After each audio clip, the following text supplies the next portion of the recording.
Hey everyone! So, this is going to be like a vlog style video where I pretty much just talk about myself. And this video specifically, I'm going to talk about visual novels slash eroge and kind of like how I got into them. So, if you're not aware of what visual novels are, they're basically like audiobooks with pictures. That's basically how I would describe it. You know, you can usually make choices and go down branching routes. You know, often there'll be like different girls, and you go down her route to get her ending. You know, become a couple with her, maybe get married to her. You know, whatever. Like that's kind of the gist of it. Not all visual novels are quite follow quite that formula, but that's the general gist of it, right? So, visual novels, before they became like a thing you could find just on Steam, like before that era began, discovering them, especially as a Westerner, definitely was not easy. And usually, when somebody did discover them before that period, they usually have a pretty interesting story about how they discovered it. So, unlike me, mine's kind of mediocre, but I'll tell it anyway. So, now how did I discover visual novels? Well, one day I was browsing the anime board on 4chan, and I saw a thread pop up with like a cute dog girl on the cover, looking like hands in the air, looking all happy and cheery. And it was the text was just something like, "Hey, what's up?" I don't remember the exact line, but basically like greeting the board essentially. And I'm sitting here thinking, "Wow, she looks pretty cute. I've never seen her before. I wonder what anime she's from." So I go into the thread, and I look, see if I can find any hints on that. Usually finding the source in 4chan is not a easy thing. Often they wouldn't just give it. You had to be sneaky. Either find like a name of a character reference that you Google, or look into a file name or something. Like that's usually kind of how you have to do it. And I got the name Mikan, so I started googling. Mikan, well, dog girl anime, just trying to figure out what anime she's from. And I found out that in fact she was not from an anime at all. She was from something called a visual novel. I had never heard of it before, so I just okay, Mikan, visual novel, Wanko, and the name of it itself was Wanko to Kuraso, something like that, which I think would translate into like "Let's live with a puppy," something like that. I didn't know what it translated to at the time. I didn't know Japanese at the time because this was like when I was a teenager. I can't remember if I said that or not, but yes, this was like when I was a teenager. So I eventually, found out where to download it, all that stuff. And when you're first starting to get into visual novels, and it's before the period, the Steam period, as I call it, where you had like where official localization started to become the norm, where you just buy it on Steam, it all comes packaged to you just that you download it, it installs, you click play, and bam, you're enjoying some fine visual novels. Back in the day, it wasn't like that. Back in the day, you had to find some website that had it. Usually, it had it in like several 200 megabyte RAR parts, so you had to download each of those individually, often having to wait in between downloads. Just hope to God that none of them are, no part is missing, because if you download like 20 parts of a RAR and you're missing one, when you go to extract it, doesn't work. Might as well be a giant paperweight, like a virtual paperweight. So the point is, it doesn't work. So yeah, whenever someone in this period had started to get into visual novels for the first time, there was so much you're just inherently confused about. You have to kind of learn a lot of things at the same time if you don't already know them, like how to unzip RARs, or well, nowadays it's more like 7-zip, but back in the day it was RAR. So how to figure out that, how to figure out what the heck to do with an ISO file. Like so often when I look at the internet, I'll see comments like, "What the heck? I double click on this ISO thingy, nothing happens. How I play a game?" Like that sort of thing is fairly common, and I chuckle every time because I was there once. I was like, "What the heck do I do with this thing?" It's like, have I been pranked? Is this even the game? Like I didn't know, but eventually Google this, Google that. Eventually, I get it all mounted with the software that does that, and got it all installed. And then I had to find the actual unofficial translation patch and how to get that all installed, and then I go to play it and it's just not quite working, and then you reach the next step, which is like getting your computer ready for Japanese games, which that's a step on its own because you gotta have like what's it called, Japanese local, you switch your computer settings to Japanese so it can actually properly read the game, and that's another thing you have to learn how to do to get it to work. So I remember doing more googling to get all that figured out, and then after this just journey trying to play this stupid game that all I really know about is that it's got a cute dog girl in it, I eventually got it running. Eventually, eventually I got it running. The main menu looked all cute and happy, and we see dog girl and a cat girl, and it seemed like a fun time. But yeah, after all that, eventually you get it running, and you see the text and you hear audio, and it's like, wow, this is like an anime, but not that was kind of my first impression of it. But yeah, we eventually saw Mikan, and the story is very similar to like Nekopara. If you've played that, it's somewhat similar, right? You have this like abandoned dog girl. You rescue her, you bring her back to your place, and you live a happy life together, essentially. And yeah, just although there also was like another dog girl I think that you got at some point. I don't remember her name. Sylvie, I think. Mikan and Sylvie. And there's also like non-animal girls that were fairly important characters as well. Like I definitely don't remember the one girl's name. I think she had like red hair. Like she was around too. I really don't remember how she was relevant to the plot. There's also this other girl who I think ran a pet shop or something. But like yeah, there were different girls. There was like different routes, but I didn't know anything about any of that. I didn't know about different routes. I did not use a walkthrough or anything. I pretty much had no idea what I was doing. I was just like blindly clicking like, oh, that choice looks like a nice choice. I guess I'll pick this choice. That was kind of how I played it. Eventually, I got to an H scene because at this point, I didn't know what I was playing. I didn't know this was an 18-plus game with H scenes. I just knew it had a cute dog girl in it, and I played it on that basis. And I thought that was fine, and it was fine. But you can imagine my surprise when just suddenly H scenes start happening. I'm just sitting here like, okay, that's a thing. I was a little bit taken aback by it, especially the one red-haired girl when she just like. I remember the scene because it left such an impression on me. But like the protagonist like discovered her like adult toys or whatever. That was probably the thing I was the most taken aback about, because just I was not accustomed to any of this stuff, and it all was just kind of like washing over me. But it still had a cute dog girl in it, so none of it was like a deal breaker. I just kept moving forward, and the the visual novel was quite a powerful experience for me, because it's not just a happy-go-lucky visual novel. It definitely has its like sad points and all that stuff before you get to the the happy end climax. I don't even know if I got the best end of the game. I played it like once and having no idea what route I was even doing. But I think I generally chose like Mikan favorite choices because that's kind of what I came into the game for, right?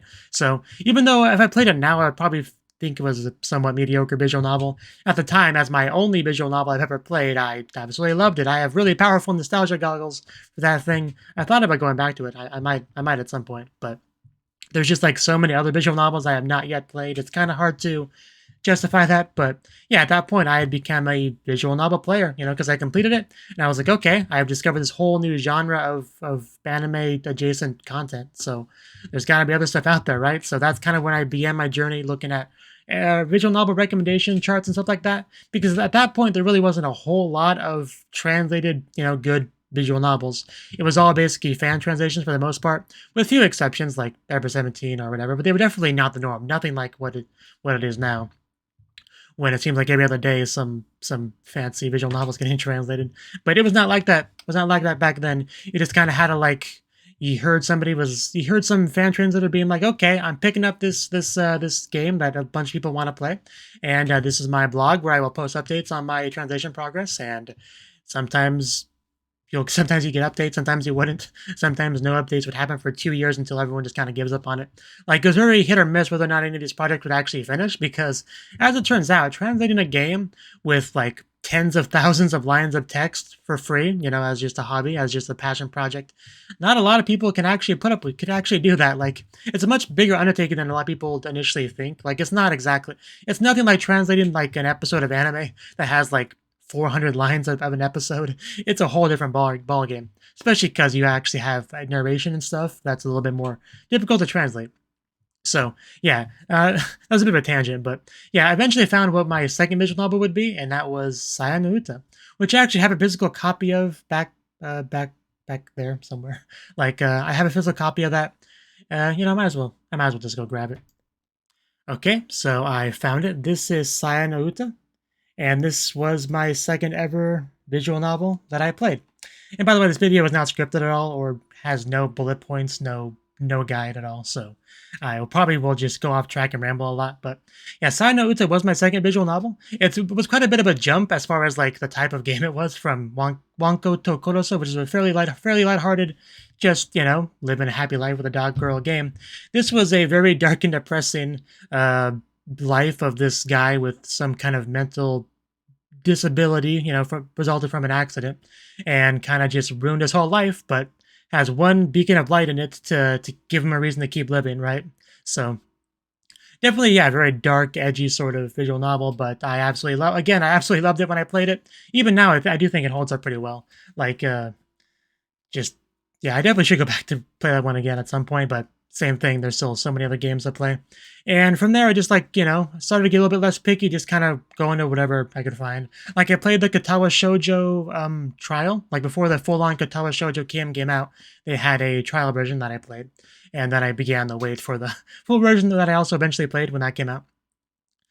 So that was pretty cool. There's also a drug that makes you dream. I played as well as I think my third like fourth visual novel or so. Like that one.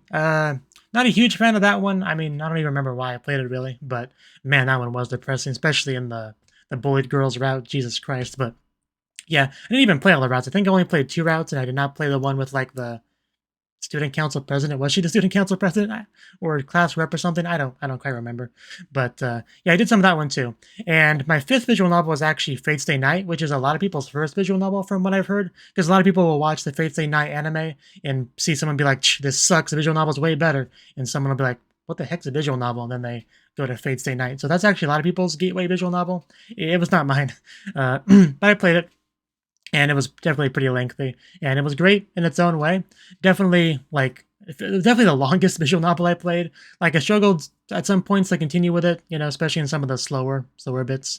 But yeah, I think I also played Tsukihime at some point as well, because that's also by Type Moon. I think I kind of branched into that, and now you know why I bought the Tsukihime remake, and I had that little video where I showed off the stuff a little bit ago, a few days ago. So there's also that, and that was pretty much, yeah, as far as I remember, as far as like my early days of visual novels go. And they're just really enjoyable because they just have so much benefits over anime. Like anime, it's got a very tight time restraint, right? Generally, shows are one core. You have to tell whatever story you're trying to tell in that amount of time. And sometimes that does mean compromising a lot. But visual novels really don't. In fact, it could be argued visual novels kind of have an opposite problem where they try to put a lot of fluff in. But still, I do think that's better than the opposite because you really do get to spend real time with the characters, have those slow character building moments where you really get a feel for who they are and get attached to them. So you have more just attachment when you do get to those climatic scenes later on. So yeah, being able to showcase all that is one of my favorite things about visual novels, where you can really take your time with just the story you're trying to tell, with whatever story you're trying to tell, whatever characters you're trying to flesh out. You have the time to do so. So that was one of those things I do really like about it, definitely. And in the sense of like romance, like anime usually don't go. They have a limit of how far they go as far as romance goes, whereas visual novels generally they just go all the way for the most part.